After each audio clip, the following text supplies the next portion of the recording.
اعوذ باللہ من الشیطان الرجیم بسم اللہ الرحمن الرحیم۔ کتابوں میں جو افضل ہے اسے قرآن کہتے ہیں، جسے اس نے اتارا اسے رحمان کہتے ہیں، اور جس پر اتارا اسے حبیب مصطفیٰ کہتے ہیں۔ سجالے جو اپنے سینے میں اس کے 30 پاروں کو، اسے دنیا بھر میں حافظ قرآن کہتے ہیں۔ حضرت عبداللہ بن عمر سے روایت ہے کہ آپ صلی اللہ علیہ وآلہ وسلم نے ارشاد فرمایا، صاحب قرآن سے قیامت کے روز کہا جائے گا، پڑھتا جا اور چڑھتا جا، قرآن مجید کی آہستہ آہستہ تلاوت کر اور اپنی منزل کی طرف چلتا جا، جہاں پر قرآن مجید کی آخری سورت کی قرأت تمہیں پہنچا دے گی، وہی تمہاری منزل ہے۔ قرآن مجید فرقان حمید آپ صلی اللہ علیہ وآلہ وسلم پر 23 سال کے عرصے میں نازل ہوا۔ اس وقت آپ صلی اللہ علیہ وآلہ وسلم کی عمر مبارک 40 سال تھی۔ قرآن مجید فرقان حمید ایک ایسی کتاب ہے کہ جس کے نزول سے لے کر قیامت تک نہ کوئی تبدیلی ہوئی ہے اور نہ ہوگی۔ بقایا تمام کتابیں انجیل، تبوت اور زرات اپنی اصل حالت میں موجود نہیں ہیں۔ آپ صلی اللہ علیہ وآلہ وسلم نے ارشاد فرمایا کہ جس شخص نے قرآن مجید کی کوئی آیات بھی سیکھی، وہ قیامت کے روز اسے اس حال میں ملے گی کہ وہ اس کے چہرے پر چمک رہی ہوگی۔ قرآن پاک کسی مسلک کو نہیں جانتا، صرف اپنے پڑھنے والے کو جانتا ہے۔ قرآن پاک سچے دین اور راہ راست کی طرف رہنمائی کرتا ہے۔ قرآن کی تلاوت کی فضیلت آپ صلی اللہ علیہ وآلہ وسلم نے ارشاد فرمایا، جو شخص قرآن پاک کی ایک آیات کو سنے اس کے لیے 2 چند نیکیاں لکھ دی جاتی ہیں۔ جو شخص قرآن پاک کی آیات کی تلاوت کرے، وہ تلاوت قیامت کے روز اس شخص کے لیے نور ہوگا۔ جو کوئی حصول علم کے لیے راستے پر چلتا ہے، اللہ تعالیٰ اس کے سبب کے لیے جنت کا ایک راستہ چلاتا ہے۔ طالب علم کی خوشی کے لیے فرشتے اپنے پر راہ میں بچھاتے ہیں، اور عالم کے لیے زمین و آسمان کی تمام چیزیں مغفرت طلب کرتی ہیں۔ وہ مچھلیاں بھی جو پانی میں موجود ہیں، عابد پر عالم کو فضیلت ایسے حاصل ہے جیسے چاند کو تمام ستاروں پر۔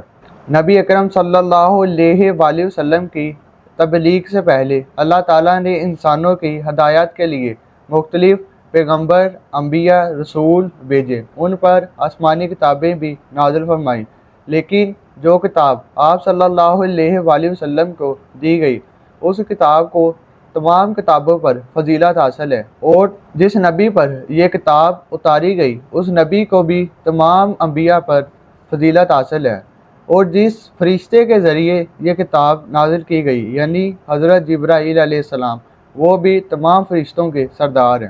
جب ایک شخص کسی دوسرے شخص کی کوئی بات سنتا ہے، کتاب پڑھتا ہے یا کوئی مضمون پڑھتا ہے تو اسے سمجھنے کی پوری کوشش کرتا ہے۔ اسی طرح ہمیں بھی قرآن پاک کو پڑھنے اور سمجھنے کی کوشش کرنی چاہیے۔ ہماری پہلی کوشش یہ ہونی چاہیے کہ ہم قرآن پاک کو معنی اور مفہوم کے ساتھ پڑھیں اور سمجھنے کی کوشش کریں۔ اگر ہم میں یہ استعداد نہیں ہے تو ہمیں چاہیے کہ ہم اہل علم سے قرآن پاک پڑھنا سیکھیں۔ اگر ہم ایسا نہیں کر سکتے تو ہمیں قرآن پاک کا کچھ نہ کچھ حصہ روزانہ پڑھنا چاہیے۔ قرآن مجید فرقان حمید ایک ایسی کتاب ہے جس میں دنیا کے بننے سے لے کر قیامت تک کا علم موجود ہے۔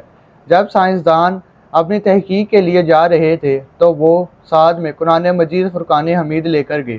وہ کئی سالوں کے بعد تحقیق کرنے کے بعد جب واپس آئے تو انہوں نے یہ بات کہی کہ قرآن مجید فرقان حمید میں جو کچھ بھی لکھا ہے وہ سب کچھ حرف بہ حرف، یعنی اس قرآن مجید کا ایک ایک لفظ صحیح، جو کچھ قرآن مجید میں بیان کیا گیا ہے وہ سب کچھ ہوا ہے اور آگے ہوگا۔ قرآن مجید میں تمام دنیا کا علم موجود ہے۔ اس کے باوجود ہم خود اور اپنے بچوں کو سائنس کی طرف لے کر جا رہے ہیں، یعنی ہم لوگ خود اور اپنے بچے کو انجینئر، پائلٹ، ڈاکٹر یا اور کچھ فلاں وغیرہ بنانا چاہتے ہیں، لیکن ہم لوگ خود اور اپنے بچے کو حافظ قرآن نہیں بنانا چاہتے۔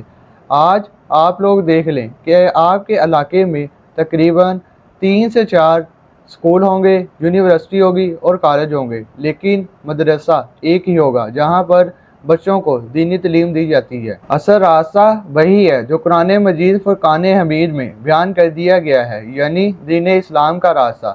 آپ صلی اللہ علیہ وآلہ وسلم نے ارشاد فرمایا، جس شخص نے قرآن مجید کو پڑھا اور یاد کر لیا، اس نے حلال کو حلال جانا اور حرام کو حرام جانا، اس شخص کو اللہ تعالیٰ جنت میں داخل فرمائیں گے اور اس کے صدقے سے اس خاندان کے 10 افراد کو جنت میں شفاعت ملے گی، وہ 10 لوگ جن پر جہنم واجب ہو چکی ہوگی۔